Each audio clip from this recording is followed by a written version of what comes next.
In study after study, money is often cited as one of the top conflict points in a marriage. Finances can be an emotional topic for couples, especially when money is tight. So it pays to get in the habit of discussing it on a regular basis, even if you keep separate finances. At stcumoney.org, find 6 tips for making the conversation easier. Spokane listens when business talks. Welcome to Business Talks, the region's only local business radio talk show with your host, Ryan McNeese. Business Talks is brought to you by STCU. Now, let's get down to business with Business Talks. Welcome to the program. I'm Ryan McNeese, and we are very fortunate to be here in Business Talks today with Brad Gisolo from the Rodda Paint Company. Thanks for being here, Brad. Yeah, thanks for having me, Ryan. Let's talk about the paint industry and Rodda Paint Company. Tell me a little bit about how you came to be at Rodda. I've been with Rodda for going on 22 years. Was in college, kind of just biding time, trying to figure out what I want to do with my life. Had an opportunity to get a part-time job, and that quickly turned into a full-time career. I'm still here today. So you started out basically in delivery and sales associate? I started doing a lot of deliveries, driving forklift, putting away freight, cleaning bathrooms, pretty much doing anything it took to run the business. Well, fast forward 22 years have roughly gone by. Where are you at now? Well, I've gone from being the young guy into the room to the seasoned veteran. So today I'm the district manager of the Spokane district. I oversee our operations here in Spokane, Coeur d'Alene, and Alaska. When you're managing a district of that size, what is the travel requirement? Because I'd imagine your responsibilities are to go out and obviously talk to the different levels of management and oversee those respective areas. Talk to me a little bit about the travel responsibilities. Of course, the local travel's a little more frequent. Visiting the stores, seeing the salespeople locally is a weekly, daily thing. Once a quarter, I'll go into the Alaska market. We have 2 stores up there. I'll spend about a week at a time working with the stores and the salespeople, visiting the customers. And you guys, I know we've talked historically, you spend a lot of time actually in Portland. And Portland is your manufacturing outlet, correct?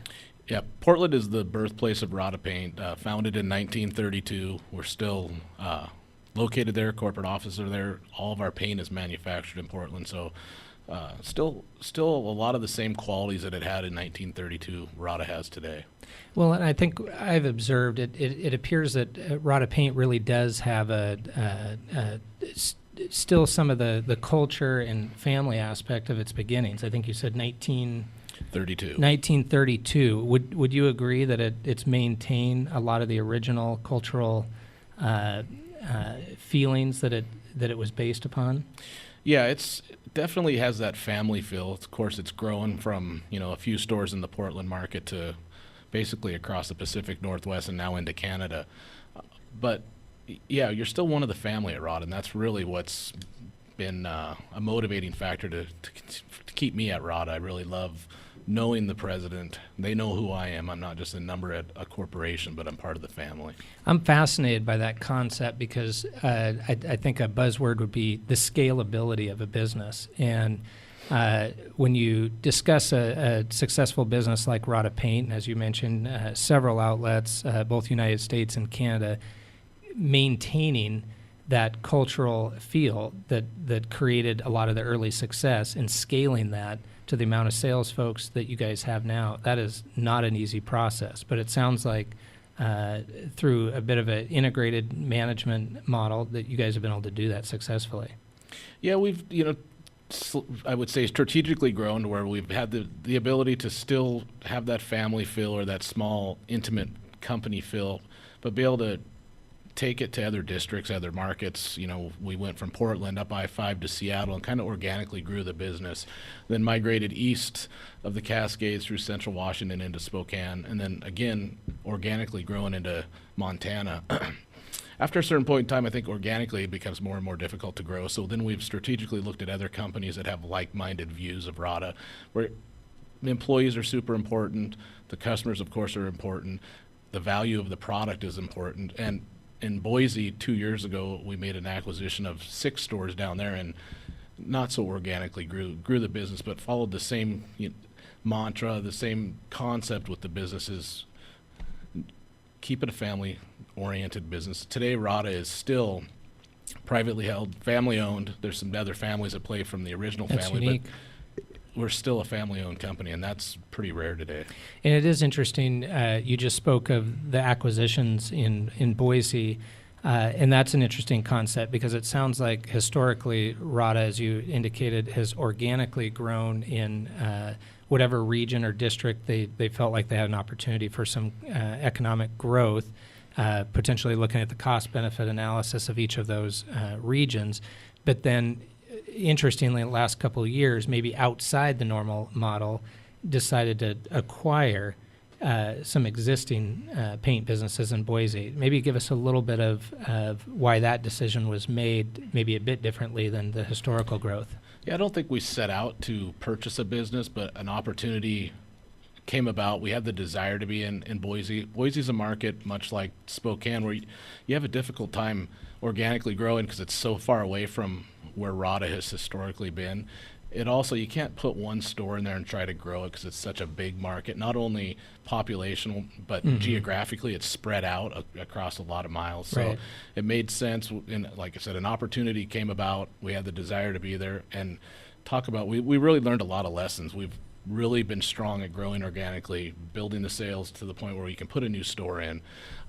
Jumping into a new market without having any history there was quite the adventure. A lot of really cool things we learned, and you also take some lumps while you're learning those lessons. I think you're correct that oftentimes you get a certain type of model down pat, understand it, know the challenges, know the advantages, and then as you're indicating, you jump off and say, hey, we feel like there's an economic opportunity to try a new model, but it comes with all of these new, unique potential pitfalls. But it sounds like yourself and Rodda figured out how to make that a real potential success.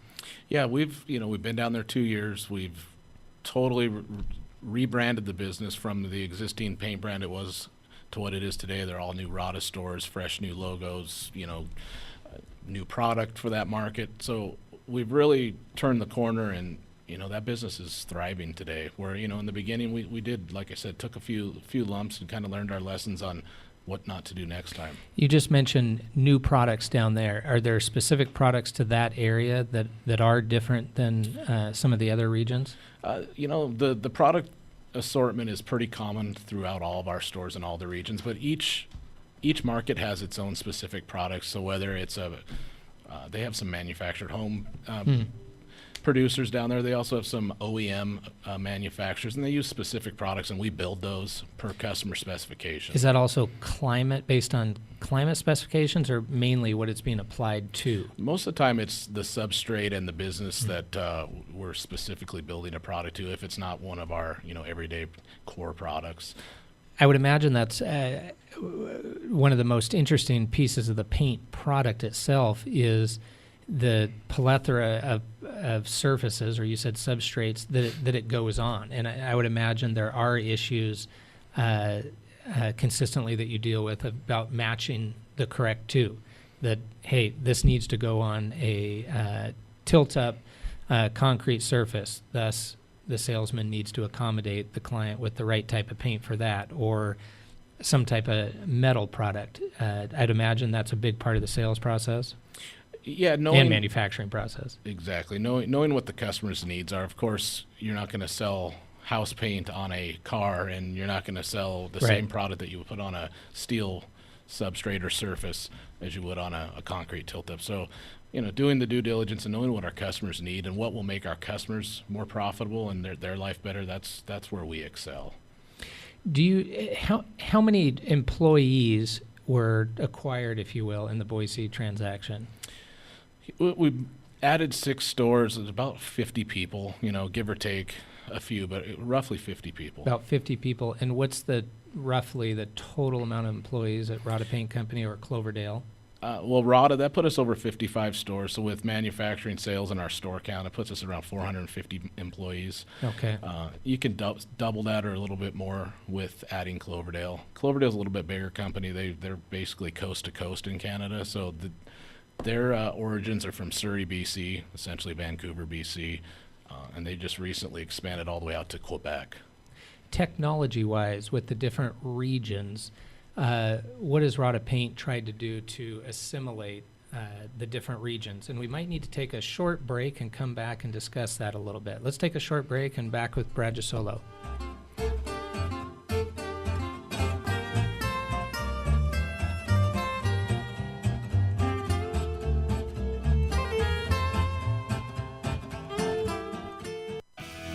You're listening to SpokaneTalksOnline.com, Spokane and North Idaho's business and community talk station. Snoring can disrupt marriages and cause serious health problems. Call Sleep Better Northwest first, the experts in dental sleep medicine. Their medically approved, custom-fit oral appliances will have both you and your partner sleeping better and being more productive throughout your day. Don't wait. Snoring and sleep apnea can signal potential strokes or heart attacks. For more information, visit needbettersleepnow.com and download our health guide today. Sleep Better Northwest, the experts in dental sleep medicine. A special thank you to our friends at Tom Sawyer Country Coffee, the official coffee supplier here at Spokane Talks Online. What? You haven't been to the library lately? Stop in today and see that the library is more than books. Spokane County Library District facilities feature on-site technology, including Wi-Fi, computers, and printers, as well as free use of meeting rooms. The Library District offers events and programs for all ages, from story times to career development and employer classes to Social Security workshops. Our staff is well trained and happy to help. Find out more about your library at scld.org.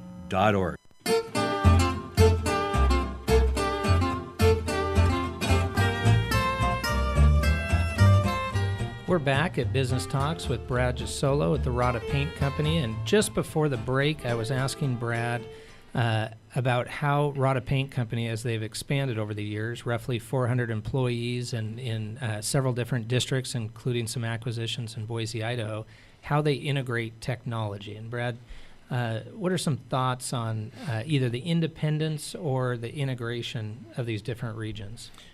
I think when people think paint, they might not necessarily think technology, but we use technology just like every other business, to make us more efficient. So email, of course, we use a lot of phones, but email's really changed the game. We do a lot of internal memos are now emailed instead of faxed, as Right. an example. So, and smartphones, our sales force has smartphones, so they're getting emails, texts, phone calls. They can send quotes from their phones, that sort of thing. I would imagine that piece of the puzzle is significant. And interesting, you mentioned you might not think technology with paint. However, I think the truth of the matter is no matter what the product is, the sales process itself requires that technology. So it does sound like Rodda arms the respective sales force in whichever area that is, whether it's Alaska, Montana, Boise, Portland. They are equipped with the technology to make the sale, whether you were selling paint or whether you're selling laptop computers. That sales transaction requires the communication and interaction with technology, but it sounds like you've done that. Yeah, I think we've embraced technology. I think it gives a small regional company like Rodda Paint the ability to compete with the large national brands, and that's probably similar in any business where you have smaller companies. Technology allows you to compete with the big national corporations. So that's been a field leveling advantage that we've been able to use is the technology. And that's a good segue that in terms of leveling the playing field and social media and technology and Rodda's ability to thrive and have success in these respective regions, where do you see Rodda Paint potentially going in the next 10 years?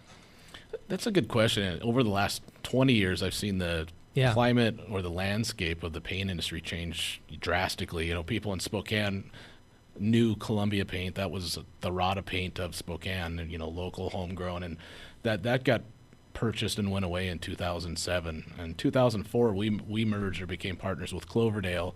So I think what you see in the paint world is a lot of big business taking over and purchasing these small regional paint companies and becoming one big national brand.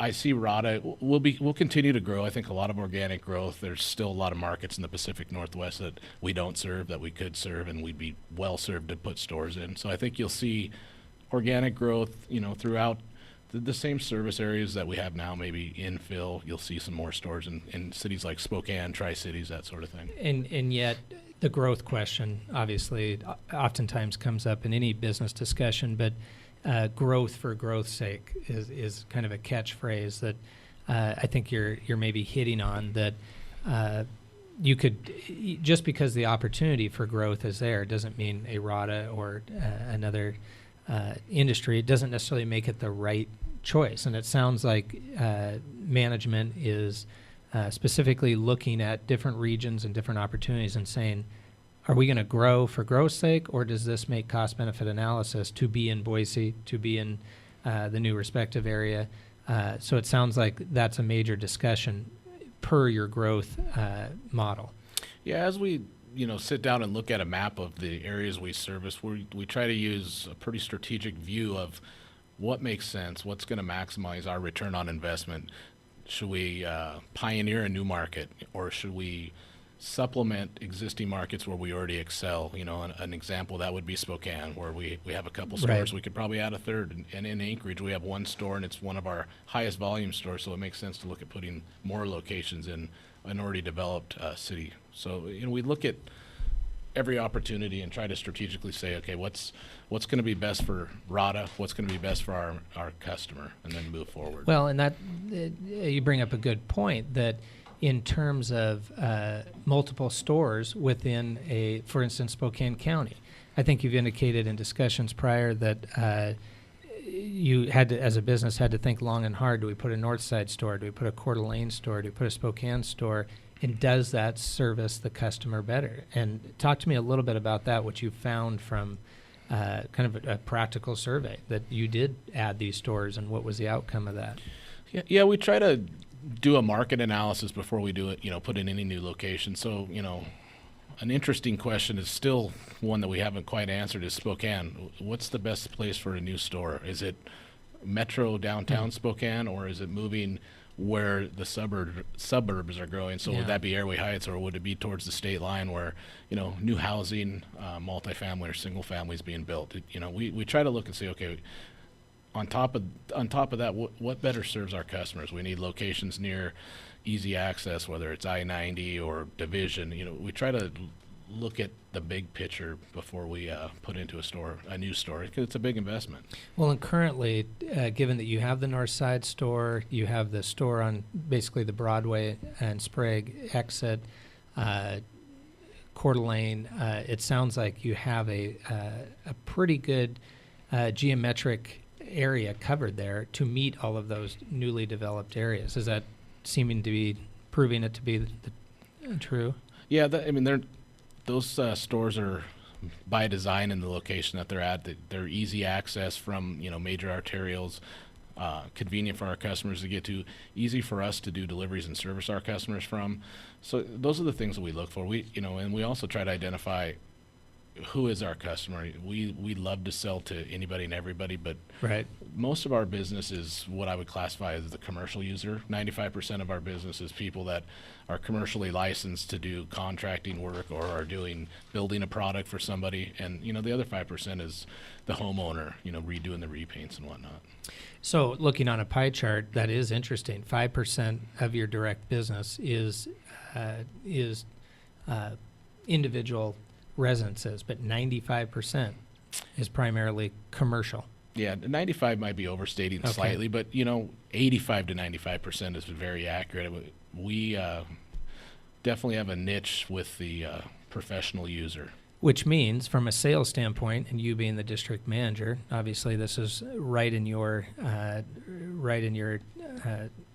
wheelhouse as to directing the salesman to the commercial vendors, commercial clients, and focusing their efficient time in those realms.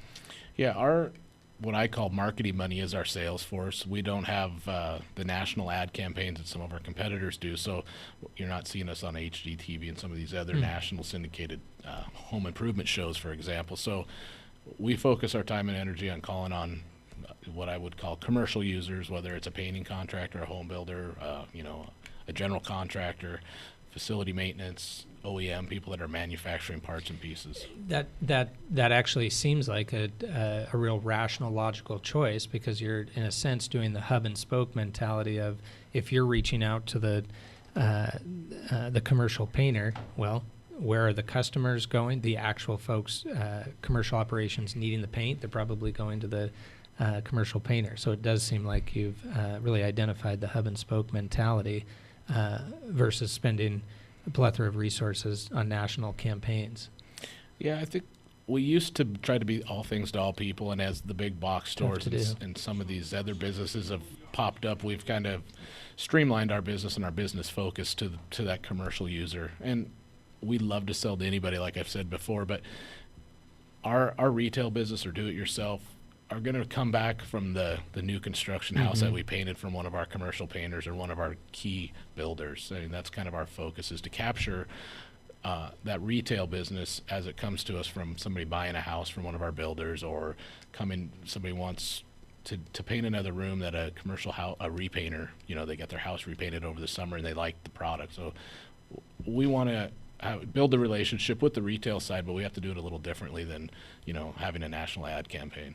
My observance of watching Rodda paint over the last 10 years, 20 years, is like the popular book Small Giants, where you could choose to be the giant in the market, if you will, the national ad campaigns, et cetera, and as you identified, be everything to everybody. However, I think that concept of small giants, where you've decided very consciously and intentionally that you're going to do a great job in the areas you've specifically and intentionally decided to be in. I think that's a real interesting, focused concept. That's impressive that Rodda Paint's done that. I want to circle back to the beginning in terms of, we identified that you'd been at Rodda Paint for nearly 22 years in January.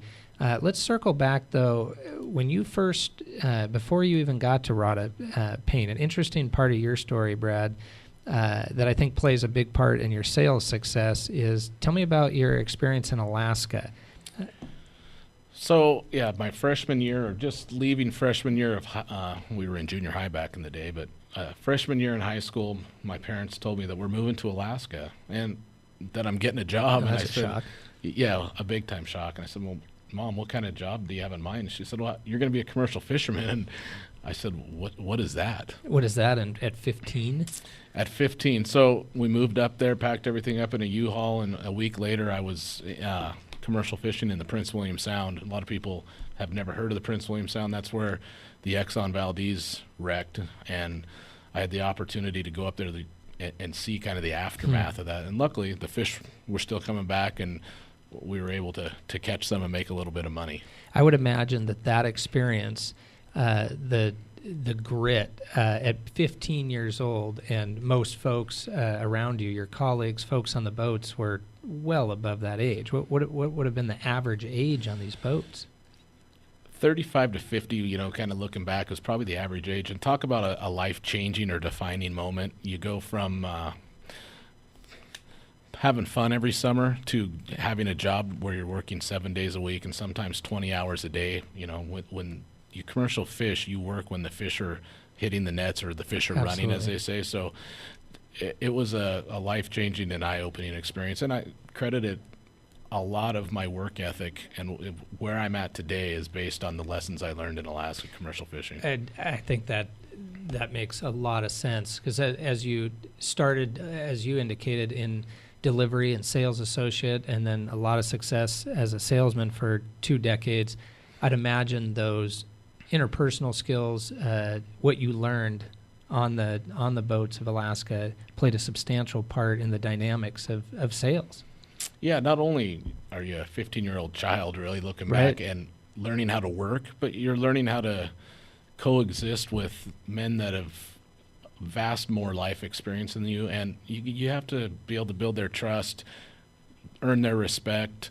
All those things were invaluable life lessons. Well, clearly you've done a good job of figuring out how to combine those skills. Has the transition from sales to management, that probably would require a whole nother conversation, but has that been a good transition? It's been a good transition. Has it been an interesting transition with a lot of lessons learned? Yes.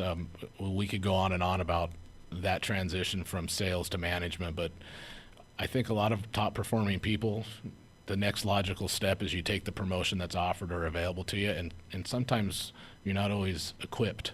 Sometimes you're ill-equipped. So for me, it was a lot of on-the-job learning of how to transition from selling to managing salespeople, and some people that are have dissimilar views or dissimilar motivations Right. than I do personally. So it's been a lesson. Well, you're definitely one of the most observant business folks that I've had the opportunity to chat with, and I look forward to having you back on the show to maybe specifically discuss some of your management philosophies and how that's worked for you or not worked for you over the years. How can folks get a hold of either yourself or Rodda Paint? You can find us any Rodda Paint, www.roddapaint.com, old school. And we have 2 locations here in Spokane. 6818 East Sprague is our central store, and then we have another store at 104 East Francis here in town. Brad, really appreciate having you on the show today. My pleasure. Thanks for having me, Ryan. Thank you so much. Ryan McNeese, Business Talks. Business We'll see you Talks next time. is produced in Spokane, Washington by SpokaneTalksOnline.com, which is solely responsible for its content. Ask a question, recommend a guest, and hear this program again online anytime at SpokaneTalksOnline.com. Business Talks is brought to you by our friends at STCU. Business Talks wishes you good business and a good day. In study after study, money is often cited as one of the top conflict points in a marriage. Finances can be an emotional topic for couples, especially when money is tight. So it pays to get in the habit of discussing it on a regular basis, even if you keep separate finances. At stcumoney.org, find 6 tips for making the conversation easier. Conversation easier.